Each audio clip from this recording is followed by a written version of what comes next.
അപ്പൊ നമ്മള് ഡ്രൈവർ ഇല്ല, കാറ് വിളിക്കാൻ പോവാണ്. വിളിച്ചോളി. ഓക്കെ കൊടുത്താ? എത്രയാണ് ഇത്? ഉറപ്പല്ലേ ഡ്രൈവർ ഇല്ല എന്നുള്ളത്? ഷഞ്ചലിലെ ഒരു ആപ്പാണ് ദീദി ആപ്പ്. അത് ഇതെന്താണ്? ഇത് ടോണി പൈലറ്റ്, പോണി പൈലറ്റ്. പോണി പൈലറ്റ് വരണ്ടാ? എത്രയാണ് ചാർജ്? എത്രയാണ്? 12.5 RMB. ഒരു കാറ് വിളിച്ചിട്ട് ഡ്രൈവർ ഇല്ലാത്ത കാറ് ലെക്സസ് ആണ്. അത്ര മാഷാ അല്ലാ, ഒരു ലെക്സസ് കാറ് ആണ് വരുന്നത്. ഞങ്ങൾ ഇപ്പൊ ഉള്ളത് പറഞ്ഞുതരാ, ടൊയോട്ട അല്ല റോൾസ് റോയ്സ് കാറിന്റെ ഷോറൂമിന്റെ മുന്നിലാണ് ഉള്ളത്. ഇതാണ് കിടക്കുന്ന റോൾസ് റോയ്സ് കാറ്, രാജകീയ. അതും EV കേട്ടാ, റോൾസ് റോയ്സിന്റെ EV ആണ്. EV ഷോറൂമിൽ നിന്ന് കുറച്ച് വീഡിയോ ഒക്കെ പിടിച്ചിട്ടുണ്ട്, കാത്തിരിക്കുകയാണ്. നമുക്ക് നോക്കാം എങ്ങനെ ഉണ്ടാവും. പിന്നെ ആകെ 3 പേർക്കേ യാത്ര ചെയ്യാൻ പറ്റൂട്ടോ. 4 സീറ്റ് ഉണ്ടെങ്കിലും മുന്നില് ബാക്കില് 3 പേര്, മുന്നില് 2 പേര്, ഡ്രൈവറും എടുത്തൊരാളും. രണ്ടും ഉണ്ടാവില്ല, ഇരിക്കാൻ പാടില്ല. ബാക്കില് 3 പേർക്ക് ഇരിക്കുക. ഞങ്ങൾ 3 പേരുണ്ട്, ഞാനും ഭാര്യയും മോനും ഉണ്ട്. കാറ് പ്രതീക്ഷിച്ചിരിക്കുകയാണ്. ഡ്രൈവർ ഇല്ലാത്ത വണ്ടി ഏത് വഴിയാണ് കയറേണ്ടത്? ഇത് മാറി കൊടുത്താളാ. ആ പോണത് എവിടെയാണ്? അതിൽ ആളില്ലല്ലോ. ഒരു ബമ്മക്കുട്ടി, ഒരു പാവക്കുട്ടി ഉണ്ട് അവിടെ. ഓടുകയാണ് ഞങ്ങള്. അവിടെ സൈഡാക്കി വേണ്ടാ. അതാണ് മക്കളെ ലെക്സസ് നമ്മളെ വണ്ടി. എവിടുന്നാണ് എടുക്കേണ്ടത്? എന്റെ ഈ സൈഡ് കൂടെ തന്നെ. ബാക്കിലല്ലേ? ബാക്കില്.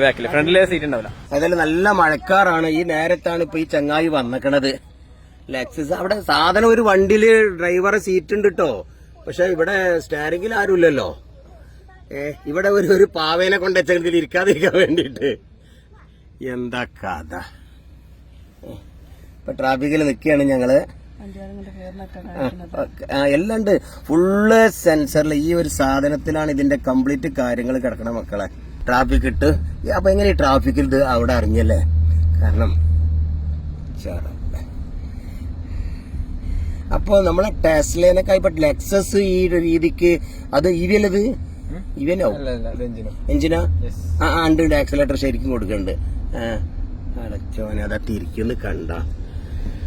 ഇതൊക്കെ ജീവിതത്തിൽ ആദ്യമായിട്ട് അനുഭവിക്കാതെ എന്താ നിർത്തി ഇത്ര ദൂരം നിർത്തണ? കുറച്ചുകൂടി മുന്നോട്ട് നിർത്തടാ. എന്തോരം ഇതിലല്ലോ ദൂരെ നിർത്തിയത്. ട്രാഫിക്കാണ് അവിടെ. എന്താ? അതെ കുറച്ചുകൂടി നിർത്തിട്ടാ. ട്രാഫിക്കാണ്. ചവിട്ട് വലത്തോട്ടാണല്ലേ? എന്നാ പോട്ടെ. ഈ വെറി ചെറിയ ഇടായിക്കൂടിയൊക്കെ പോണത്. അടച്ചവനെ സമ്മതിക്കണം കേട്ടോ. നല്ല സ്പീഡാട്ടോ.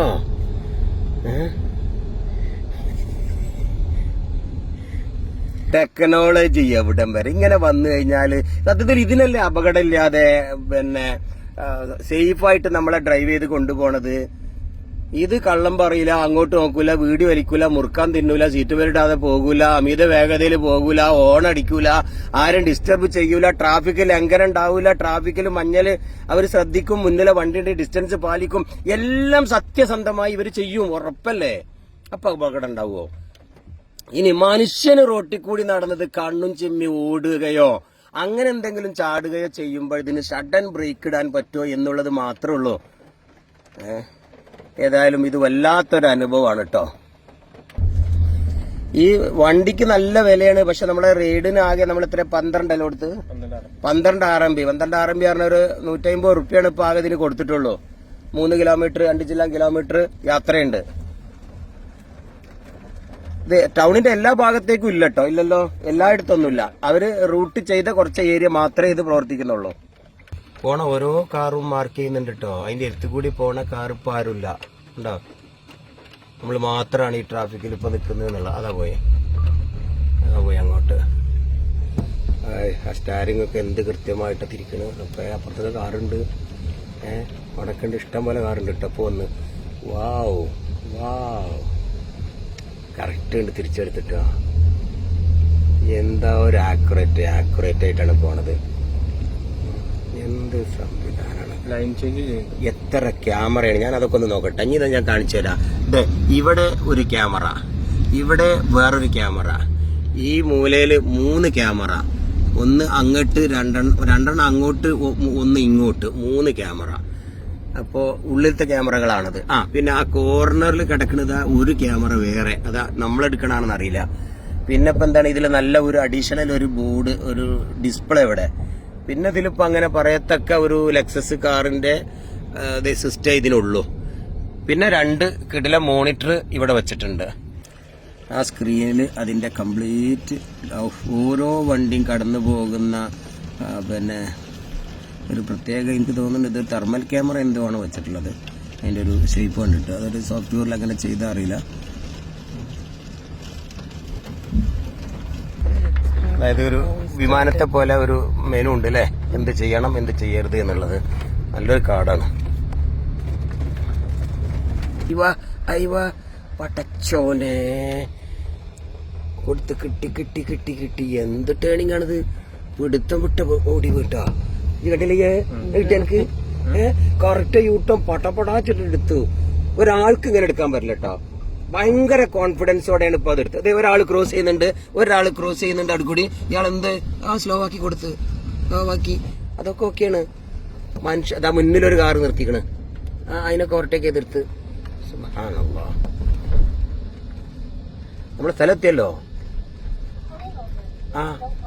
Thank you. ഇറങ്ങിക്ക, നമ്മളെ സ്ഥലത്തി. ജീവിതത്തിൽ ആദ്യമായി ഡ്രൈവർ ഇല്ലാത്ത ഒരു ടാക്സി വിളിച്ചു ചൈനയിലെ ഷെൻജൻ പട്ടണത്തിലൂടെ. ഞാനും ഭാര്യയും മോനും ജീവിതത്തിൽ ആദ്യം കേട്ടോ ഈ ഒരു അനുഭവം. ഡോറൊക്കെ അടിച്ചു കൊടുക്കണ്ടേ? ഡ്രൈവറുടെ ഗുഡ് പറഞ്ഞോളി. മക്കളെ ആയിക്കോളെ. എന്താ സാധ മക്കളെ, ഇത് ടെസ്റ്റ് ഒന്നുമല്ല. ലെക്സസിനും ഇങ്ങനെ ഒരു ഫീച്ചർ ഉണ്ടെങ്കിൽ പിന്നെ ലോകത്ത് ഇനി ഡ്രൈവർ ഇല്ലാത്ത ഒരു കാർ തീർച്ചയായിട്ടും വരും. ഒരു ഡ്രൈവറെ ജോലിയും പോയി എന്നുള്ളൊരു സങ്കടം മാത്രമേ ഉള്ളൂ. ഏതായാലും എന്തുകൊണ്ടും പോണില്ല. പോകൂലേ? പോയിക്കോളൂ. ഇനി എന്തേലും പറയേണ്ടി വരോ? പോയിക്കോ. Good bye. പോയി. അപ്പൊ ഏതായാലും ഈ വീഡിയോസ് ഇവിടെ അവസാനിപ്പിക്കുകയാണ്. ചൈനയിലുള്ള അടിപൊളി കാഴ്ചകളുമായി, ഇതുപോലെ അത്ഭുതം നിറഞ്ഞ ടെക്നോളജി കാഴ്ചകളുമായി അടുത്ത എപ്പിസോഡിലൂടെ നമുക്ക് കാണാം. ഇതുപോലത്തെ ഓരോ കാഴ്ചകൾ കാണാൻ നിങ്ങൾക്ക് താല്പര്യമുണ്ടോ? അടുത്ത ഒരു കാൻഡൻ ഫയർ, ഒരു ചൈന ബിസിനസ് ട്രിപ്പ്, ഫാമിലി ട്രിപ്പിന് താല്പര്യമുള്ളവര് താഴത്തെ ഗൂഗിൾ ഫോറം ഒന്ന് പൂരിപ്പിച്ച് ഞങ്ങൾക്ക് അയച്ചു തരും. ഇതുപോലത്തെ മനോഹരമായ ടെക്നോളജി അറിവുകളും കാഴ്ചകളും, ഓരോ കാഴ്ചകളും വ്യത്യസ്തമാണ്. ആ ഫോറം പൂരിപ്പിച്ച് അയച്ചോളൂ. ഞങ്ങളെ കൂടെ ഒരു യാത്രക്ക് തയ്യാറുണ്ടെങ്കിൽ. ഹംസ അഞ്ചുമുക്കിൽ, ചൈന.